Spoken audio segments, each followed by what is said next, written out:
Just like I said in my previous video on this very game, I've never been a fan of asymmetrical or action games. It's just not something that I really enjoy. Like the Battle Royale genre, it is starting to get a little bit worn out for me. But with this game right here, this is just completely different and it has all my attention. Thanks to the new details and new gameplay that we have just had for the Texas Chainsaw Massacre game. No joke, it is looking and sounding so good. I'm really surprised, and it looks like an actual massive improvement from the developers' past projects with Friday the 13th and Predator Hunting Grounds. For once, it also doesn't use the classic 4v1 gameplay element, but rather a 4v3, with the crazy family being 3 members and the victims being 4 players. There's quite a lot of new stuff to get into, including gameplay previews from a ton of news websites, so let's just start right away. First of all, every single character in this game has unique abilities, strengths and weaknesses, which can be exploited in so many ways in the many different maps that will be available to us at release.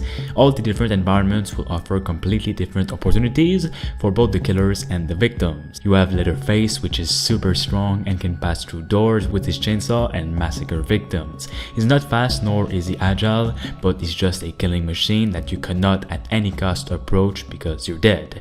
You also have Cook, which can hear victims from afar and can be extremely crazy when approached by others. And you also have the Hitchhiker, which can place traps around the maps and prepare unique plans to kill the victims. Every killer has its own positives. As is said by PCGamer.com's article who played the game, you'll begin in a disgusting and creepy basement and then go up the mansion's first and second floor before pouring out into the hot, blinding West Texan late afternoon glow, where you hope to lose the crazy family in the cornfields. It's said there simply isn't a lot of real estate to work with, which means you're always one wrong turn from being cornered. As opposed to pretty much every asymmetrical game, this one is all about stealth, the art of not being seen, and realism is the first thing in mind for this project. The victims are able to squeeze into corridors and go into crawl spaces that some of the killers cannot follow. The killers, meanwhile, can counter with a variety of abilities designed to get the victims before they run away and feed the family more and more blood.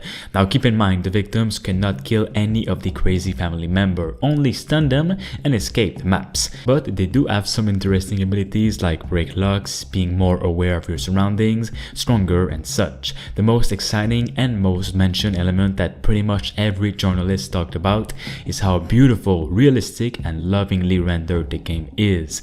It is all 100% inspired by the movie. There is nothing in here that they added themselves for the sake of it. These are maps that are crafted with care and contains a lot of Easter eggs and overall some beautiful and scary sceneries. It's a really good improvement from these developers from past games like Friday the 13th and Predator Hunting Grounds. A real good improvement. It is said to be a gorgeous Texas sunset on a green farm filled with sunflowers, old barns and sheds, overgrown grass, and an extremely creepy house. Fans of the original will recognize how much love and detail was put into the home and all of its disgusting additions to it. For more on this game, including gameplay, make sure you guys support this video and subscribe to stay tuned.